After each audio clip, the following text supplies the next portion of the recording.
welcome to Vegan Muscle, and today we are really excited. We've got Jamie Logan here from the amazing YouTube channel Jamie's Corner. If you haven't seen it already, check it out. Make sure you subscribe. It's absolutely unreal. So thank you so much for joining us today. And I think the number one question that I know we've been wanting to ask is, what was your vegan journey, and then your journey from vegan to animal rights activist?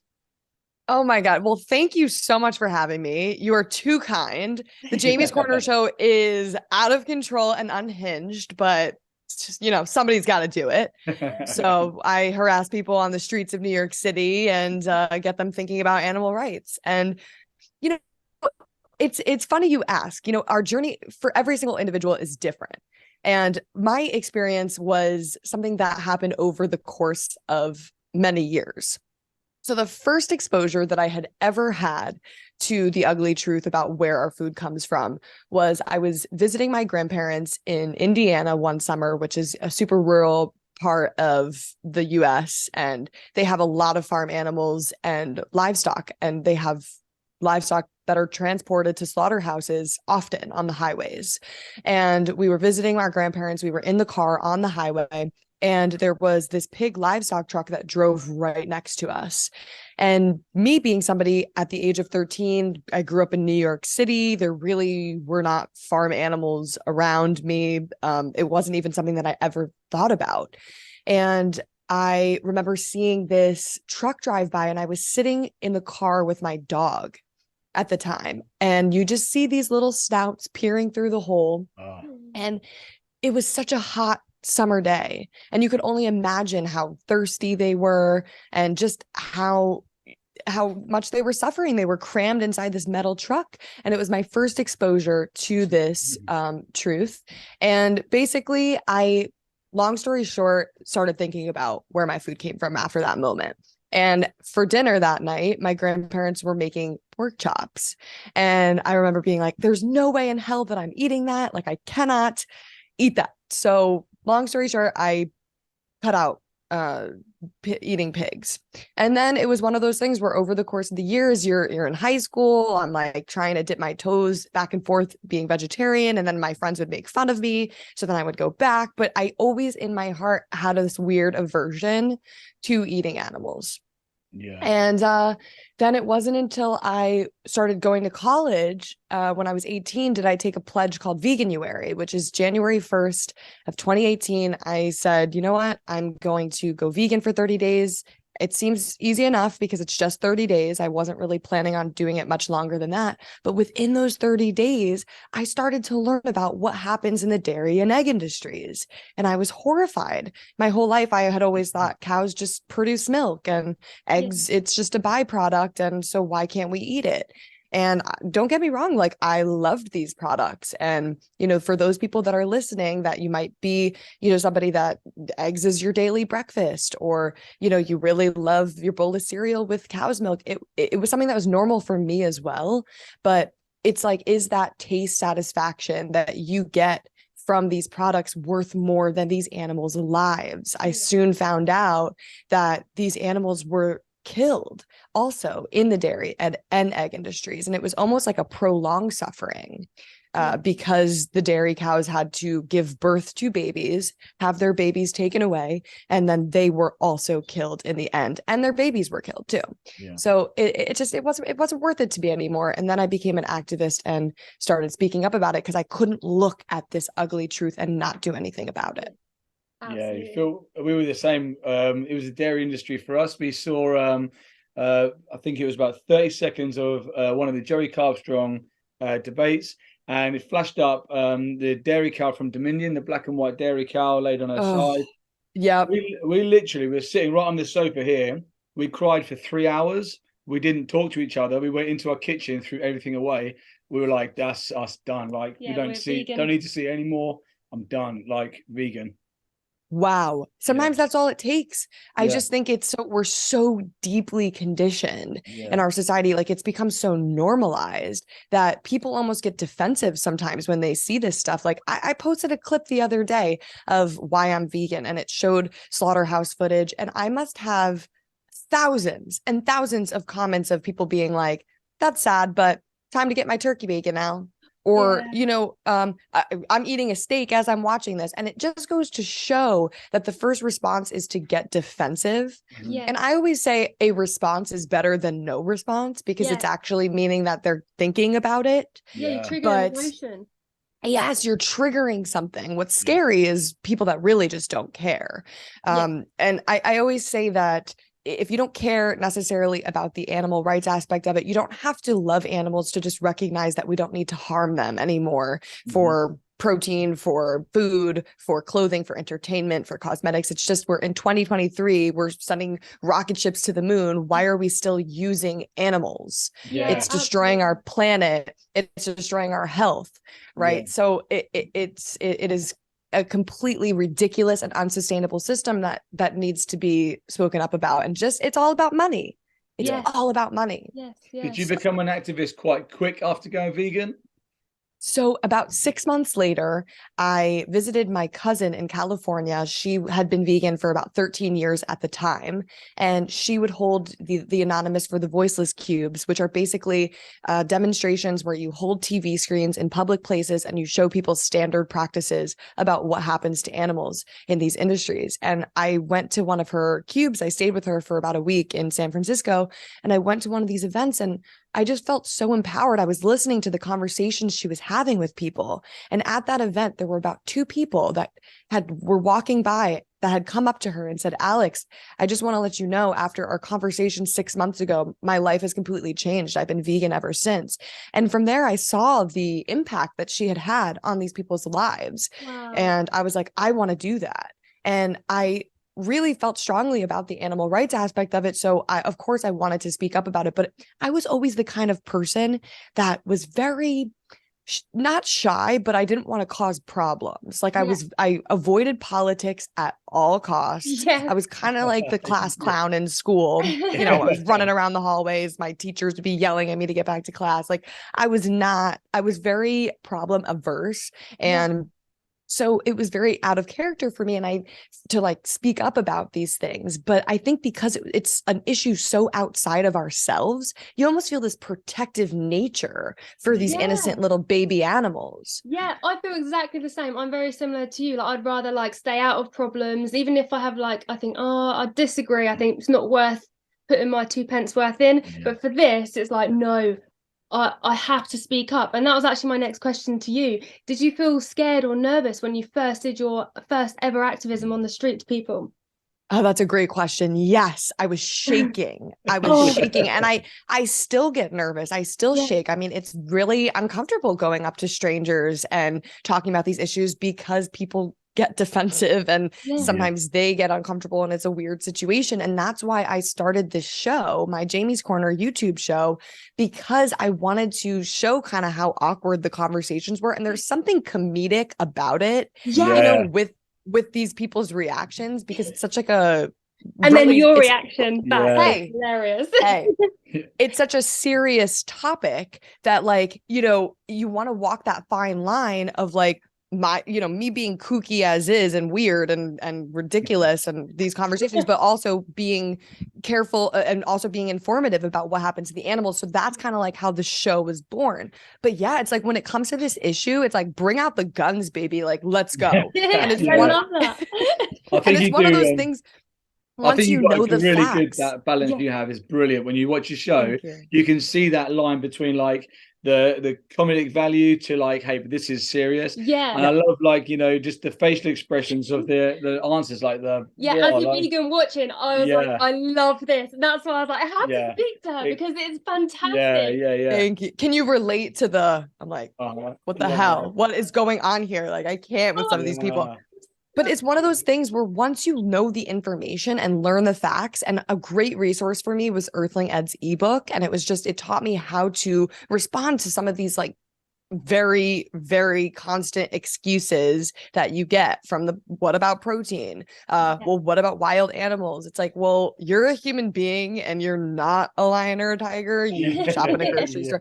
It's just, and then you realize how ridiculous and programmed people are. That's really the what it is. And so now it's like, I've heard every excuse in the book. So now I go out on the street, I'm like, bring it on. Like, people don't even Yeah, I know what they're gonna say 10 minutes before they say it. Yes, yeah. What is your best moments on outreach? That's good. Oh my God. Like positive ones that Yeah. Both. What's your best Yeah, and your and I worst? did see a video of this lady singing "We Are the Champion." A bit. Oh, oh my I'm a little bit God. distracted. Oh my God. I don't know I guess the best for the audience would be something like that. Or I had one woman pick me up and like spank my ass, which wasn't great for me, but like maybe for the audience, you guys would enjoy that.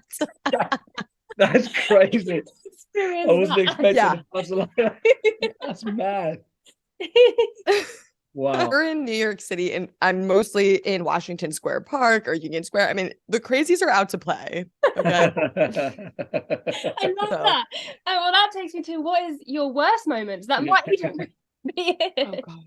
Oh God. Or your weirdest? Close to being punched in the face, I guess you could say. I mean, the worst moments are the ones that it's like actually things start to get scary, right? So like there's people that maybe had too much to drink and they're seeing this message and it's triggering to them and they get in your face and yell. But it's one of those things where like you just disengage. Like my energy is precious and I am here to enlighten, inspire, educate, have conversations, get to know people. I'm not here to like really fight you on this and get into like a fist fight or something. Like if you're curious about this, you're the people that I want to speak to. Otherwise, it's like, don't waste my time. Do you know what I mean? Like if somebody's not open-minded and not open to learning the information whatsoever, I can plant seeds, I can do what I can, but it's one of those things that unless they're willing to change, they're not going to change. Yeah. They might remember the conversation 3 months later and be like, maybe this is something I'm thinking about. But honestly, like I'm not going to stand there for an hour arguing with somebody that is just and then you may totally people not who are open-minded coming along. Exactly. We need to reach for the low-bearing fruits, the people that are interested in this, but also a little bit averse. They have their questions, that kind of thing. And I mean, as you see in my show, I speak to people that argue with me all the time, but it's one of those things where it's like, you have to analyze, okay, how long do I want to spend with this person? And how long do I want to spend with somebody that's open-minded? And the same goes for social media. Like all these comments on my post, the bacon comments, it's like, you don't even realize how dumb you are because you're supporting my algorithm. You're literally pushing my content. You're my number one fan. Yeah. Activist. So I'm like, at that point, I just totally respond in like sarcastic manners. I'm like, I'll put like a yawning face. I'm like, oh, please come up with something more original. Please enlighten me. Like, give me something to work with. Yes. Yeah. I think it's really cool that you've taken this approach and you go out with your camera by yourself and you do your outreach. A lot of other people may join groups like the AV groups and things. So what made you think like, you know what, I'm just going to grab my camera, I'm going to do it myself. I'm just going to do a one-to-one. Yeah, because you can do a lot of things in that when, like you've said, for the strength of the animals, we can always go a little bit further out of our comfort zone. But in New York City by yourself with a camera and a microphone, that's a brave thing to do. What was the decision behind that?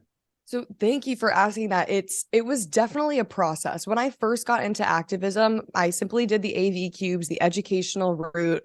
I thought about maybe recording the conversations, but it wasn't something that I really wanted to do until I felt super comfortable and knowledgeable about the subject matter, which I knew about the animal suffering, but it was more so like the facts about the environment, health, and like the arguments and how to respond to that. So I went through like a really crazy activist journey, and I will put this out there on the record. There is no wrong way to do activism. I think by not doing anything, that is what is not good. When you are doing something just to try to plant seeds, whether it's going into a grocery store and yelling at people, I do think that can be effective because it's something that's going to stick with people, and it's better than not doing anything at all. And you have to ask yourself, how would you want to be spoken up for if you were in the place of the animals? Absolutely. 100%. Yeah, 100%. I almost think it's like kind of insensitive to think that we should shouldn't be disrupting and causing a scene. I mean, what is happening to these animals is no less than a massacre. It is one of the longest running massacres that has happened in history, that happens to the most amount of sentient creatures. And so it is something that should be talked about every single day and should be disrupted. And so I want to just put that out there. I don't think that there's a wrong way to do activism, but I do think it's important to analyze what is working for you and what is not. So how can you be the most effective? So what I started doing was, after these AV cubes, I met a ton of people that were going to slaughterhouse vigils, and I was invited to come to these vigils. And all throughout college, every other week, I would literally go to a slaughterhouse in New Jersey and bear witness outside of the facility. And you just see, I mean, hundreds of animals stacked in these metal trucks, hungry, thirsty, literally waiting to die. And that changed me. Like, I was looking in their eyes, and I just had this really, I guess the word is anger. I was really angry at the world. And I would come home after going to the slaughterhouse vigil, going to classes, and then I would come home to body parts in my refrigerator. And I couldn't understand why the people that I loved were contributing to this really violent industry.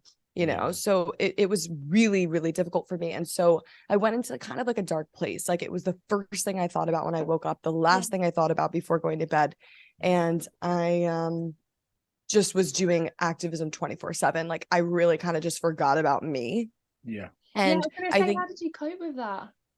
I didn't. It was just really, really hard. It was a really hard time. And I mean, it's one of those things where when you go there, when you allow yourself to actually process what's happening to animals, it's very painful. And it is something that you got to take that fire inside and use it to do good and more activism. And while I was doing a ton of activism, I wasn't taking care of myself. And it's one of those things where you see people burn out. So definitely. It's like, I had to reassess and be like, I want to be here in the long run. Like, I'm losing myself. What happened to this bright light, this funny, this person that really enjoyed being around people? It's like, I couldn't stand people anymore because it was like there were animal products everywhere. So I had to reel it in a little bit. And that's when I started the Jamie's Corner show, and kind of just allowed me to be myself again and advocate for the animals. And that, I think, right there is something that we should be doing, is to take the skills that we have, whether it's journalism and media, which is my background, whether it's art or music, and use that as a means to advocate, because then it's sustainable. Then you'll be here forever. Absolutely. I love that. Link your personality in with it as well, which you do really well when it's Jamie's Corner. And that's why I love like seeing your content so much. I think it's important as well, like for us, I think online activism is amazing. I mean, I haven't seen an activist on the street. I've never bumped into one. We've been all over the UK. I've never bumped into an actual physical activist doing anything on the street. So we had our outreach through flicking through YouTube, So we also, this is why we're sort of beginning we've got our Vegan Muscle channel for gym wear and gym tips and motivation.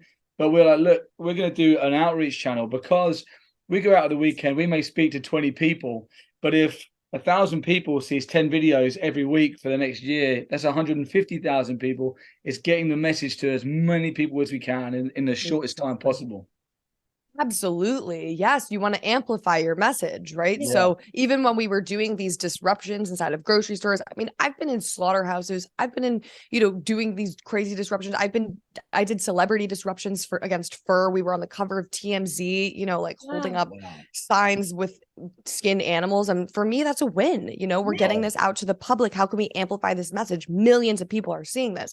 And speaking of that impact, after college, I started working for this film company. And the way I started working for them was, when I was in college going to these slaughterhouse vigils, this director came up to me at an animal rights march, and he was like, tell me about what you guys do at this vigil. Like, I'd love to film it. Well, he came to a vigil, filmed it. This film ended up getting over 20 million views. It went completely viral. And it was simply us giving water to cows, sheep, and chickens on a truck before they were going to slaughter. And there was a confrontation between myself and the farmer. It was like a little bit of a heated interaction. And it was the power of the viral content. So while I'm in college, I'm like, oh my God, I can reach millions of people through film. Yeah. And that's what got me interested. And I had internships at CNBC, SiriusXM, and other video media companies. So I knew how to edit. And I kind of used my skill sets from that to then focus on the animals. And so I started working for this film company after college. For the past 3 years, I've been with Cave Light, and we produced 6 films about stories within the animal rights world that have over 100 million views, and they could be seen on Now This. Thank you. Yes. And it was something where that's awesome. I was like, how can we reach mainstream? Like, I feel like with my channel, with my podcast and whatnot, I reach a lot of vegans, but I'm like, I want to reach the non-vegans. Like, I know when the bacon comments start coming, I'm like, yes. Yeah. It's a good thing. Exactly. Yeah.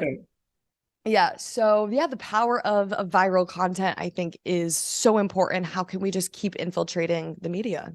Yeah. And infiltrating, again, these mainstream things. Like, I think it's really important that we normalize veganism in settings where it perhaps wouldn't be. Again, vegan muscle, been a professional bodybuilder a lot of my life. So bro science around the weight stack is like, oh, how much chicken, rice and broccoli do you eat? So now when they see guys in shape of a certain size, or women being able, like Mel doing one arm pull-ups in the gym now, and the guys are like, what? And they're looking at vegan on their t-shirt, and then you see the gears really jam. They're like, hang on. Always people staring. We're like, and it's just great. We were doing a big expo in London, and the Green Gazelles is a rugby team in the UK. It's got over 200 members, fully vegan. Half of the members are military. So it's wicked to see veganism becoming normalized, in mainstream areas. Like, it's happening. We're getting the message out. Obviously not as quick as we'd love it to go out, but we're getting it out. Yeah. And it goes to show it is a shift in society. And in the movie Dominion, it says there's 3 stages of truth, or I think they said that there were 4, but I simplify it to 3. And the 3 stages are, the first step is you are ridiculed. When you start to speak up against the truth, you're ridiculed. And that's what we have been seeing, is people mocking vegans, making fun of vegans. The second step is actually violent oppression. So you start to see people being thrown in jail. You start to see, like, it really starts to get very intense, which is what's happening. I mean, we are winning trials against the animal ag industries. We are really coming for them, to say the least. And the third stage of truth is acceptance. And it takes time, but think about it. I want to say 10 years ago, most people didn't even know what veganism was. And now you hardly meet somebody that doesn't at least know what the term is. Yeah. Shows it's working, isn't it? Like, even when we were doing outreach, sometimes you go out to people and say, listen, do you think it's weird drinking like breast milk? And they're like, yeah, I'm vegan. And you're like, oh, okay, cool. And you're meeting more people just responding like, I'm already vegan. Like, yeah. And then we need the vegans to speak up. So, like, what would you say to any vegan that's not speaking up at the moment? What would be your advice to them? Good question. Yes, the animals need you guys. I mean, I wish that I, number one, had gone vegan sooner, but I wish I became an activist sooner, because you are doing something, it's so outside of yourself, and you can have such an impact. Like, I never thought that I would become an activist or speak up about this issue. I just wasn't really somebody that, again, spoke about these things. And it's amazing to see the impact that you can have on somebody else's life. And I would say, take it step by step. Like, what are things that you like to do? And then use that to then further the message. So I think posters, if you're into art, you can literally stand outside of a grocery store or on a street corner with a sign, whatever that may be, if it's against a certain fur store, or if it's against actual like animal products in the grocery store. Like, I think being strategic and targeting strategic issues is really effective, because then you can really see the victory at the end. So like what we do here in New York a lot is fur protests, and we're working at really targeting designers, and we've seen so much success just over the past couple of years that we're running out of people to target because they're all dropping fur. Brilliant. And it shows the victories. It's like, well, Yeah. activism works. They don't want us coming inside their stores and screaming and playing the sounds of animals literally having their skin ripped off of their bodies. But it's like, that is what you are responsible for. And we have a moral obligation to watch this stuff because we are paying for it. And so if we don't even watch it, like, imagine how the animals feel. Like, if it's not good enough for our eyes, it's not good enough for our stomachs. 100%. Yeah. On the flip side to that question, touched on it a bit earlier, for the activists out there who are 24/7, you know, like their life has paused and it's all about activism, and it's heavy, right? When you see like visuals, slaughterhouse footage, when you see it all the time, what would your advice be on how to manage that and like keep yourself charged up so you can stay in it for the long game? What do you do to sort of so important? I think it is essential to take care of yourself as an activist because you're dealing with literally PTSD. I mean, we are traumatized from some of the things we see. I go on Instagram, I'm like watching a cow have his head cut off. I'm like, this is like insane shit that is happening in this world, you know, and we almost have to become desensitized to it, but it still stays in your subconscious. And I wonder why I'm like having night terrors or what's going on here, you know. And so my advice would be to, first of all, what healthy habits I have is I love to work out, whether that's go for a run, go to the gym, lift, just to like clear my mind. And I think through meditation, through yoga, through writing and journaling, I think those are really helpful techniques. And it's one of those things where like, you don't want to do it. You don't want to sit down. Your mind is all over the place. But I promise you, if you just like schedule 5 minutes a day and just put your timer on your phone and just let your mind wander. Meditation is all about coming back to your breath. So just let your mind wander. And then as soon as you notice that, gently remind yourself, just come back to the breath. And it actually helps a lot with your focus and helps with your mindset. I notice that when I meditate consistently, I react differently to things. So like, for example, if my car breaks down and I'm in the middle of the rainstorm, instead of like screaming bloody murder and freaking out, I'm actually able to calm myself down and be like, it's just a car. I'm safe. Okay. I'm healthy. I'm alive. What is the next step here? Let me call AAA or whatever, you know? So I think that, I mean, it's one of those things that if you need to take a little bit of a break from going to the slaughterhouses every week, do that. Like, the animals are going to be there, unfortunately, either way, whether you're there or not. And it was one of those things where unless we were able to rescue from these slaughterhouses, I just felt like I was going. And I mean, the reason I would go is to take footage and to take videos and share with people what was happening. I wasn't going for myself, you know, like it's 5 a.m, but it's like, if we can save a life, that's why we go as well. But it's you got to be careful with that. Share it and let other people know what's going on. So I think that's brilliant, isn't it? I'm really interested to know what is, like, to wrap up, what's next for you? Like, where are you going next? So I actually am starting a new job at Generation Vegan. I haven't even told anyone yet, but I have like dog hair in my mouth. Sorry. There's just too many animals here. Jesus Christ. There it is. Got it. I don't know if you can see it. Disgusting. Oh, nice. So as I was saying, a Generation Vegan, formerly known as $1 Million Vegan, they work on amazing campaigns that reach mainstream media. They have been known for asking the Pope to go vegan for Lent, and in turn they would donate $1 million to the charity of his choice. And while he didn't go vegan, it still generated a lot of media and got a lot of people talking about the connection between the environment and veganism. Awesome. And so they do a lot of different campaigns like that. I mean, they've what's his name? The UK Prime Minister, Sunak. Yeah. They asked him to go vegan. Yes. I saw that. So Yeah, so they're doing all these really cool, fun, creative campaigns, and I think we as activists we need to get creative and we need to try different things. And so I'm going to be doing social media for them, filming, editing, kind of just like the things that are in my wheelhouse, and basically doing animal rights stuff full time. But also, I really want to continue filming my Jamie's Corner and just keep growing that. I really enjoy it. I have we do too.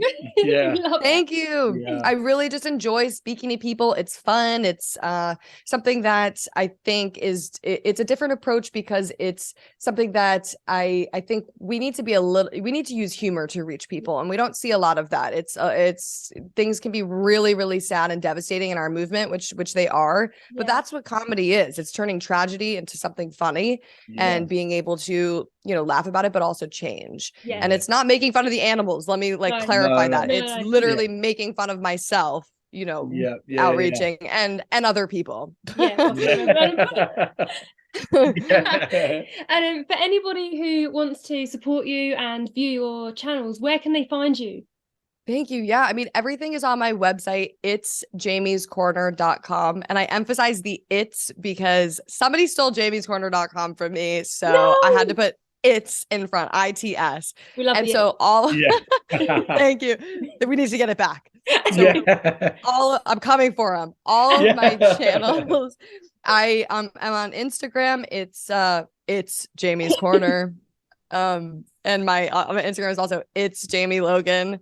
And what else do I have? I got TikTok, which I'm really starting to try to post more on, and then my YouTube. It's just if you look Jamie's Corner on YouTube, it should come up. And I really appreciate what you guys are doing. I need to have you on my podcast because I think I would love to talk about bodybuilding and reaching people in that way and all the bro science and the myths. It's ridiculous. We'll be well up for that. We love talking about it. Okay, let's definitely we'll talk off air about that and we'll plan that. But and you guys, I also have a podcast if you guys want to check that out. It's just Jamie's Corner. I talk to different nutritionists, activists, environmentalists, and basically animal rights in general. And I think if you're vegan, veg curious, it could be something that is helpful for you and something that you might relate to. I'm so thankful to have you all, to have you guys and meet you. And if I'm ever in the UK, we'll get together. Absolutely. Yeah, I'll be there at the airport. Thank you so much for coming on. I've really loved chatting to you. I think you're so inspiring. You're going to inspire so many other people as well around the world. I just know it. When I saw your content, I was like, she is just amazing. So and you come running in here like, check this out, check it out. You're so cute. Oh my God. Thank you so much. And I will say, and for those that are listening, like it's trial and error. You gotta just go out and do these things. And you don't need to have the fanciest camera. You don't need the fanciest equipment. You could do this on a budget. You could literally use your iPhone and get like a mic that attaches to your iPhone from Amazon. Go out and record it, set up a little tripod. I mean, being that I work for a film company, I know how to work the camera. So that's why I use a camera, but you can really use anything. And I will say it took me 6 months to put out this content because I was so nervous about it. Wow. Believe it or not. Yeah. I was like, I don't know how this is going to be received. Like, I think it's kind of funny, but I love it for everyone else. I think it's just great for anyone just to try, even if like you're not confident with whatever you film, just put it out there because we're real people. Like I get really scared talking to people too, and when I speak to someone like you who I thought was so confident, and that actually you're saying no, I was really nervous to start with, and I was like, oh, so was I. But you do it for the animals, so you do it for the animals, and you do get better with time. Okay, you do. Your practice makes perfect. Yeah.